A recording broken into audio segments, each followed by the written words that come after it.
여러분 안녕하세요. 네, 토요일 시작됐습니다. 네, 토요일 오전 조금 여유 갖고 맞으시나요?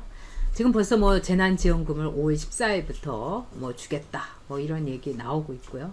그 다음에 그 고민정의를 당선시켜주면은 전 국민한테 100만 원씩 주겠다. 이렇게 고민정의 선거 막판에 가가지고 이 세금으로 부정선거를 획작했던 이인영이라는 사람. 이 민주당이 지금 이제 선거에서 압도적으로 이기고 나니까 뭐라고 하느냐. 뭐 국채 보상 운동을 해야 되는 거 아니냐. 응? 금 모으기 운동처럼 해야 되는 거 아니냐. 뭐 이러면서 군부를 떼고 있습니다. 그러면서 100만 원을 다 나눠주되 만약에 그 100만 원에 대해서 안 받겠다고 하면은 나중에 연말에 15%뭐 세금 공제를 해준다. 뭐 이렇게 헛소리를 해대고 있습니다. 이 정부를 뭘 믿고 그렇게 얘기를 합니까? 아는 게 아니라 사람들에게 통계를 돌려보니까 나는 그럴 생각 없다고 절반이 넘는 사람들이 이야기를 했습니다. 자, 여기에서 이 이인영을 비롯해서 민주당은 지금 홍남기를 가지고 완전히 뒤흔들고 있는 것 같습니다.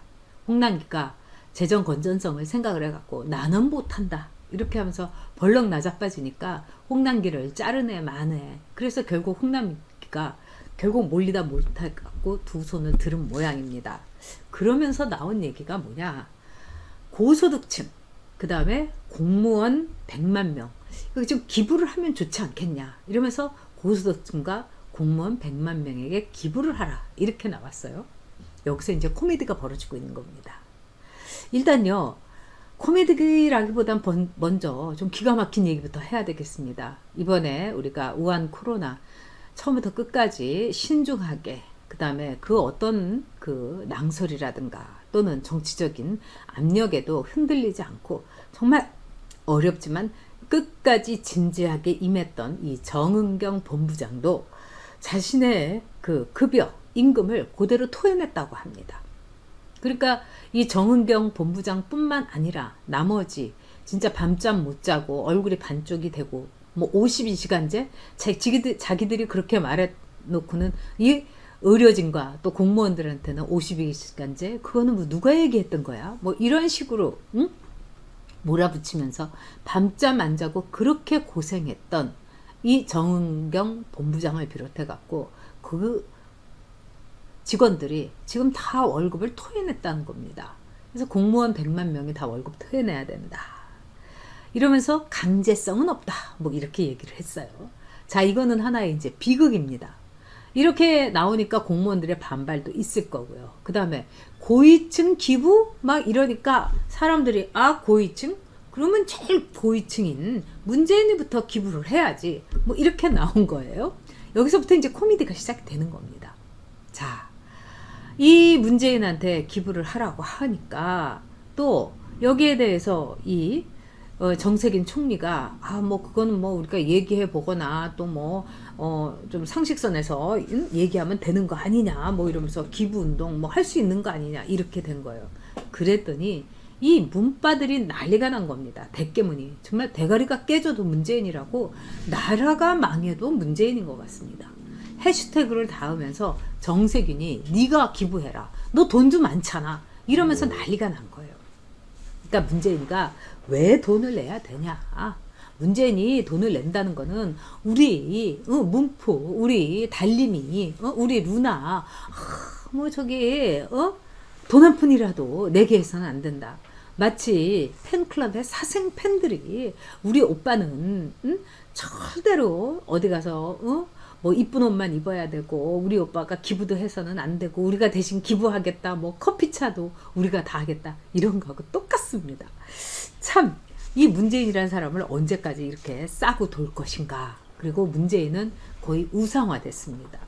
자, 그런 점에서 우리가 사생 팬들처럼 이 대깨문과 문바가 물불을 안 가리면서 이제 드디어 국민들로 하여금 쟤네들 도른 애들 아니야? 그리고 쟤네들이 저렇게 모시고 우상화하고 있는 문재인, 저거 이상한 사람인지는 알았지만 점점 더 이상한 사람이다. 이제는 그냥 관찰을 했던 중간에 있는 중도층이라든가 또는 무당층이 이제 문재인한테 그야말로 학을 떼어서 등을 돌릴 날도 저는 머지않았다 이렇게 생각합니다. 그래서 한마디로 지금 청와대에는 문파 또 문희병 얘네들이 앞으로 저는 주사파도 몰아내지 않을까 이렇게 생각합니다. 자, 여러분, 청와대는 이제 주사파에 점령되어 있다 이렇게 얘기 많이 하시죠. 맞습니다.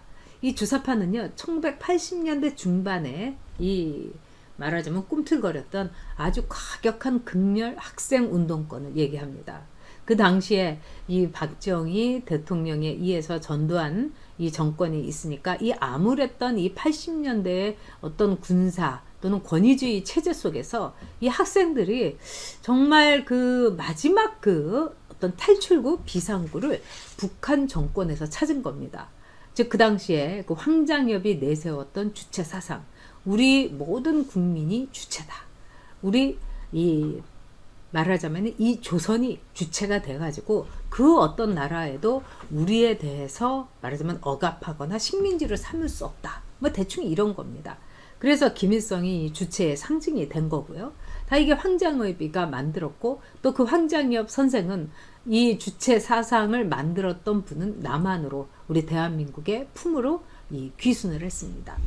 자, 그런데 그 당시에는 이렇게 북한에 동조를 했고 반봉건, 그 다음에 남한은 일종의 미국 제국주의의 식민지다 이렇게 돼서 아주 굉장히 과격하게 나갔던 이 민족해방 NL입니다. 근데 이 주사파들이 지금 청와대를 다 이제 휩쓸고 있는 거예요. 근데 이 주사파들이 뭐 김일성에 대한 우상화라든가 뭐 이런 폐해를 그 스스로도 받습니다. 왜? 1990년대 중반에 서강대의 박홍 총장을 비롯해서 많은 이 사회주의 계열, 좌파 계열의 지식인들조차도 이 주사파는 말하자면은 진짜 봉건적이다. 오히려 김일성 우상화를 한 진짜 어떻게 보면은 인권적이다. 이러면서 굉장한 비판을 했습니다. 그래서 주사파들한테는 그 쓰라린 상처가 있는 겁니다. 근데 이렇게 주사파들이 보니까 지금 대깨문이라든가 또는 이 달좀들, 문파들, 또 이 문파들, 뭐 문파 갤러리라든가 이런 애들은 이건 보니까 뭐 글 한 줄 제대로 읽지 않고 뭐 맞춤법도 틀리고 논리도 하나도 없으면서 무조건 문제인 건 거예요. 이거는 마치 이 팬클럽의 사생팬들 난리치는 거하고 똑같은 상황이라는 거죠. 그렇기 때문에 제가 보기에는 지금 아마 청와대에서 서서히가 아니라 이 아무리 이 4.15 총선에서 이겼다 하더라도 뭐 이 오거돈 리스크를 비롯해 갖고 경제 폭망에다가 그 다음에 아무리 해도 지울 수 없는 울산 부정선거 이런 것까지 다 해가지고 어떤 일이 있겠습니까? 제가 볼 때는 이 문재인 레임덕은 확실하게 올 겁니다. 그러면 주사파들은 자기들의 상처가 있기 때문에 서서히 손절을 하면서 청와대를 나오게 되겠죠. 그러면 이 청와대가 제가 볼 때는 손절하지 못한 머리 나쁜 정말 마지막 주사파가 아니라 문사파들이 청와대를 점령하고 있을 겁니다. 똑똑한 애들은 얼른 나오는 거죠. 그러면서 머리 나쁘고 정말 NL에 뭐 PD에 여기에서 아주 쓰레기들, 원래 친노들이 친문으로 넘어가면서 친노 가운데에서 쓰레기들이 친문으로 갔다 이런 얘기를 운동권에서도 많이 합니다. 그렇기 때문에 이제는 주사파가 아니라 문사파가 청와대를 점령을 할 거다. 그 다음에 모택동을 끝까지 홍패를 들으면서 모택동을 위해서라면 우리 어머니 머리채도 끌어당기고 우리 아버지 뺨도 말하자면은 때리고 또 우리 아버지한테 채찍질도 했던 그 문화 대혁명의 광기의 홍위병, 그 홍위병의 짓을 대깨문이 아마 해댈 겁니다. 그 증거가 여러분 뭐겠습니까? 고위층도 기부를 해달라. 강제는 아니다. 이렇게 이인영이랑 또 민주당에서 얘기를 하니까 무슨 소리야. 요새 젊은 친구들 말대로 무슨 개소리 하면서 왜 문재인이, 왜 대통령이 기부를 해야 돼. 돈 많은 정세균이나 기부해라. 기부해라 니들. 이러면서 문재인은 빼고 달림은 빼고 우리 문프는 빼고 그야말로 문희병들이 이제 발악을 하고 있는 겁니다. 자, 이제 문사파가 문희병이 청와대와 문재인을 뒤쥐고 흔들 겁니다. 볼만한 거겠죠. 자, 목불인견의 이 좌파의 몰락, 여러분 이제 예고편 때린 거나 마찬가지입니다. 네, 내일 일요일에 뵙겠습니다.